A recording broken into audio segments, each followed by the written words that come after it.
Son las 8 de la mañana con 10 minutos. Empezamos este espacio de entrevistas y antes de hacerlo, queremos dar a conocer que para hoy estaba previsto realizar en el segmento Voto a Voto, conocer las propuestas de campaña de la candidata asambleísta nacional Jimena Borges. Se había confirmado hasta el día de ayer su presencia, sin embargo, no asistió a este espacio, un espacio que está dedicado para conocer esas propuestas de campaña. Pero la próxima semana seguiremos con más candidatos. Y quien sí está a esta hora de la mañana y como siempre muy puntual con nosotros es Rodrigo Gómez de la Torre, presidente de la Cámara de Agricultura de la Primera Zona. $400 es el salario básico que regirá a partir del 2021, es la extensión de este año también, de acuerdo a la resolución del Ministerio de Trabajo, que como mira esta decisión por parte de los empleadores, la decisión tomada por el Ministerio de Trabajo de extender $400 para el próximo año más. ¿Cómo está? Bienvenido a los micrófonos de la radio de la Asamblea Nacional. Muy buenos días con todos los radioescuchas e internautas que nos están viendo. A ver, el tema principal que se analizó a nivel del Consejo y que se ha analizado a nivel del Consejo los últimos 2 años es la permanente pérdida de empleo que tiene el Ecuador. Obviamente el año 2020 ha evidenciado de mayor forma los problemas que tenemos. Entonces, en este año se perdieron más empleos y fueron muy evidentes, pero la pérdida de empleo venía siendo sostenida desde el 2015. En este año nosotros recomendamos desde nuestro lado que no se aumente el salario, porque además de la pérdida de empleo que habíamos tenido años anteriores, la pérdida este año de fuentes de empleo, la quiebra de empresas, el cierre de empresas, ha sido muy importante. Entonces, nuestra recomendación fue que no se modifique el salario. Sin embargo, no podemos desconocer que el artículo 118 del Código del Trabajo determina que el salario se revisará. No dice ni aumentará ni bajará, se revisará una vez al año y se lo hará en el seno del Consejo Nacional del Trabajo y Salarios. Al no llegar a un acuerdo en el Consejo, se debe aplicar la inflación proyectada. Es lo que dice la norma jurídica. No hay dónde perderse. Y la inflación proyectada para el año 2021 es negativa. O sea, inclusive nuestra recomendación de sostener el salario se queda por sobre la norma que dice que habría que bajar. Pero obviamente eso no es políticamente adecuado.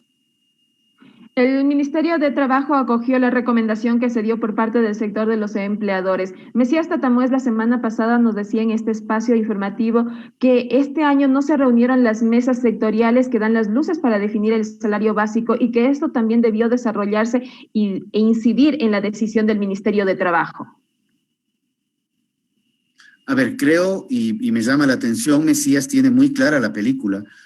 Las mesas sectoriales nada tienen que ver con la definición del salario básico. Las mesas sectoriales lo que definen es qué es lo que pasa con el salario sectorial vinculado al salario básico. O sea, si el salario básico se queda en X valor, la mesa sectorial lo que determina es cómo están los niveles de productividad, cómo están los niveles de equidad y ese tipo de factores. Estas mesas no inciden entonces directamente en la decisión de la aplicación o el incremento del salario básico. Como mesas técnicas sectoriales, no. Esas mesas inciden en los salarios sectoriales, que de ahí tenemos que analizar que las productividades laborales promedio está en menos 2.42%. O sea, es negativa.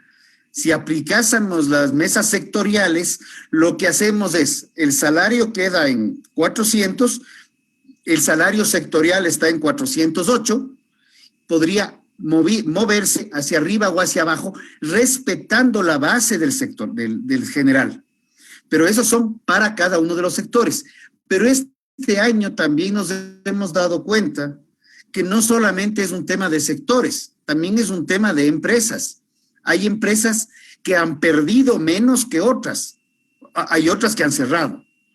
Pero ese es el tema. O sea, no es que, es que la empresa fulanita de tal hace mascarillas y ha ganado en la pandemia, que lo hemos escuchado mucho. Falso.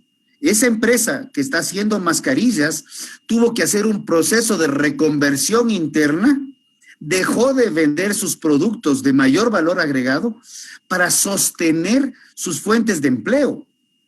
El sector agrícola, que ha sido el sector que le dicen que ha sido el que ha ganado, entre comillas, es un sector que es el que menos ha perdido, tiene una pérdida de 4%.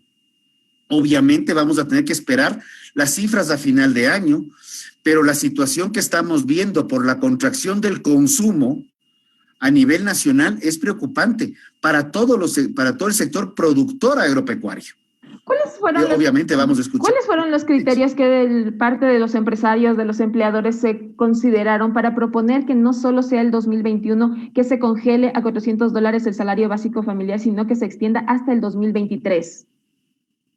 A ver, ese fue un comentario que se hizo en la primera sesión, pero no fue más allá de eso. ¿De dónde sale? ¿Por qué al 2023? En el 2020, el Ecuador cae 9 puntos en el Producto Interno Bruto, 9%. Se estima que para el 2021 va a subir o recuperar en 1%. Entonces, si de los 9 puntos caemos y subimos solo 1, todavía estamos 8 puntos por debajo de lo que estábamos. Entonces, ese tema de la recuperación hay que manejarla con mucho tino, porque si pudiéramos tener la lámpara de Aladino, froto la lámpara y le digo, solucióneme, gran genio, el problema del empleo en el Ecuador. Y tal vez el genio se le ocurra, pero no tenemos ni la lámpara ni Aladino y no existe la lámpara de Aladino, porque si no el mundo estaría de otro color, pues. Entonces, esas soluciones mágicas que nacen desde un sector o de un estado no existen. Esto es un tema de que a mayor producción podemos vender más y con eso se genera más empleo. Y por eso hay una frase que yo la repito y me encanta. La encontré en un post de las redes sociales, que es una frase de un emprendedor que le dice al otro, espero que te vaya tan bien en tu emprendimiento que hasta tengas que contratar gente. Si uno no crece, no puede contratar, porque no se contrata por ley, no se contrata por decreto. En los estados lo que generan son incentivos a la contratación y de ahí tan importante que se pueda tener acuerdos comerciales que definan reglas claras y estables para poder crecer hacia afuera. Porque el Ecuador somos 16 millones y pico de ecuatorianos, pero el mundo son millones, cientos de millones a quienes podemos vender nuestra producción. Ya vamos a ir al tema de los acuerdos, del acuerdo comercial que justamente el día de ayer se firmó la primera fase. Para terminar este tema, ¿cómo está cerrando el año el sector productivo? Sabemos que el 2020 ha sido un año muy difícil para todos los sectores, para absolutamente todos los hogares ecuatorianos. ¿Cómo se está cerrando este año y cuáles son las estrategias que desde los sectores productivos mismos se han planteado para el 2021 y el tiempo de recuperación que esto le tomaría? Estamos justamente evaluando cada uno de los sectores, estamos evaluando cada uno de los subsectores, pero claro, como usted mismo dice, el año 2020 ha sido un año muy duro y hay que pensar seriamente en cómo recuperar los mercados, porque la producción, se puede incrementar producción, pero si esa producción no llega a un consumidor final, sea de leche, de papas, de blue jeans, de autos, de llantas, de lo que fuere, pues simplemente queda embodegada. Y ninguna empresa se sostiene teniendo stocks en bodega. Ningún productor se sostiene teniendo stocks en bodega cuando puede embodegar. En el caso del sector agrícola ni siquiera puede embodegar, simplemente se daña la producción en el campo. Usted dice buscar mercados. Ya Ecuador y a través del gobierno se está buscando un acuerdo comercial con Estados Unidos. Este es uno. ¿Cuál es el otro mercado al donde debería apuntar también nuestro país para buscar llevar nuestros productos y que se amplíe ese comercio y se amplíen los mercados ecuatorianos? A ver, haciendo un poco de memoria, en agosto del 2014, en una entrevista que di justamente en Televisión Legislativa, hablábamos de la importancia del acuerdo con la Unión Europea. Y el acuerdo con la Unión Europea en el 14 no se lo firmó en el 16.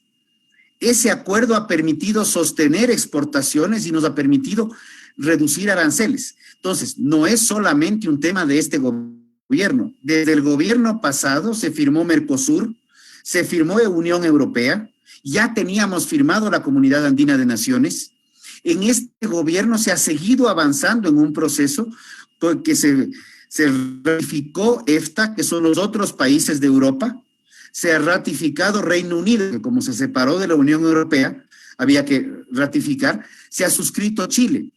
Pero yo sí quiero reconocer unas palabras del presidente de la República en Ambato el año 2018, en noviembre, y decía, vamos a firmar la mayor cantidad de acuerdos comerciales posibles en el menor tiempo posible. Y esto más o menos se ha ido cumpliendo. Y la mayor certeza que se le puede dar a un productor de la línea que sea es que tenga un mercado a donde vender. Esto no implica que no haya sectores sensibles. Así como se firmó la Unión Europea, y el sector que más conozco es el de lácteos, se pusieron tiempos de desgravación, se pusieron cupos por unos determinados tiempos y se restringió ciertos productos. Entonces, sí se puede seguir avanzando y sí creo que se debe, porque si vemos las exportaciones del Ecuador, el 60% salen del sector agrícola y el petróleo, sin dejar de ser un rubro muy importante, cada vez cobra menos relevancia. Y tenemos que pensar en cómo crecer en exportaciones y no solo en exportaciones, sino cómo crecer en valor agregado. Y las importaciones no son malas, porque muchas veces importamos bienes de capital y materias primas que se requieren para la producción. Entonces, la idea es, no es dejar de, ya termino, no es dejar de importar, sino es fomentar las exportaciones para que la balanza de exportaciones siga subiendo por sobre lo que se importa. Todo acuerdo comercial tiene puntos a favor y en contra. Usted también ya los ha señalado. Por ejemplo, el acuerdo fase 1 que se firmó ayer con Estados Unidos, que da inicio a este acuerdo y posiblemente concretaría el acuerdo con el país norteamericano. ¿Cuál es el punto positivo? ¿Cuál es el factor clave que generaría a la producción ecuatoriana? Y también se debería señalar cuáles son esos puntos negativos que podría traer este acuerdo comercial. A ver, el punto positivo de lo firmado como acuerdo de primera fase es que estamos marcando una hoja de ruta para un acuerdo comercial. Ese es el primer punto. El acuerdo no trata ningún tema sensible. El acuerdo actualmente, por ahora, claro, es que vamos a topar en algún momento temas sensibles. El día de mañana, si alguien quiere casarse con otra persona, van a tener que topar temas sensibles. Si la suegra me cae bien o la suegra me cae mal, son temas que vamos a tener que tratarlos. Pero vamos a tener que seguir avanzando. Entonces, se ha firmado el acuerdo con respecto a trazabilidad y transparencia en las negociaciones. Fundamental transparencia, con eso minimizamos el problema de corrupción que el Fondo Monetario Internacional determina que en compras públicas está entre el 10 y el 30%. Y hoy día, que es el Día Mundial de la Lucha contra la Corrupción, hay que tenerlo muy presente. 2, facilidad de comercio. No solamente el acuerdo comercial es aranceles, es facilitación del comercio. Segundo punto importante. El tercer punto siempre se me va. Hay un cuarto punto que habla de las MIPYMES. Es el único acuerdo que tiene un capítulo específico para MIPYMES. Pero atentos. MIPYMES, micro, pequeñas y medianas industrias, no es lo que al funcionario de turno se le ocurre o al político de turno se le ocurre para quedar bien ante un grupo de productores o de industriales o de artesanos. Micro se define que tiene de 1 a 9 empleados y que factura hasta $300,000 al año. Pequeño, de 10 a 49 empleados y factura hasta $1 millón al año. Y mediano, en clasificación A y B, de hasta 1 millón, hasta 2 millones y hasta 5 millones. Entonces, tengamos las reglas claras. Y los acuerdos comerciales justamente propenden a eso, a que las reglas del juego no caigan en la politiquería del momento, sino que tengas un marco jurídico claro, que ya no es que un funcionario lo cambia al gusto del momento, sino por el contrario, es un marco jurídico que se sostiene en el tiempo porque también hay una correlación con los demás países. Si vamos a hablar en cifras, y ya me queda solo un minutito, ¿cuánto ganará Ecuador con este acuerdo comercial con Estados Unidos? El Ecuador, en los productos que están, primero, tenemos productos con preferencias arancelarias que son unilaterales desde Estados Unidos. Ahí más o menos tenemos cerca de 1.200 millones de dólares. 1.200 millones de dólares. Que si se retiran los aranceles de los que no están en preferencias y se da garantías ya de largo plazo a los que están en preferencias arancelarias, podríamos estar incrementando en un 20, en un 30, un 40% esa producción. Y esa producción adicional deriva en toda una estructura de empaques, logística, generación de fuentes de empleo, crecimiento, inclusive crecimiento para el fisco. Entonces, podemos vender más, podemos seguir evidenciando la gran calidad y diferenciación de los productos ecuatorianos. Y a pesar de la pandemia, el Ecuador ha lanzado 3 productos al mercado norteamericano en estos meses. ¿Cuáles son? ¿No recuerda? Entramos con queso azul andino, no queso azul cualquiera, es queso azul andino, diferenciado. Entramos con helados de Salcedo, pueden ser pequeños, pero estamos entrando. Y se acaba de ir una exportación de leche en polvo de alto valor agregado, sin perjuicio del brócoli que todavía está con aranceles y de las flores que gracias al trabajo de los gremios han podido ya liberar los aranceles a través de preferencias temporales. Pero son miles de millones de dólares que están en juego. Entonces, los acuerdos comerciales es lo positivo para mejorar producción, mejorar productividad y crear más fuentes de empleo en el mediano y largo plazo.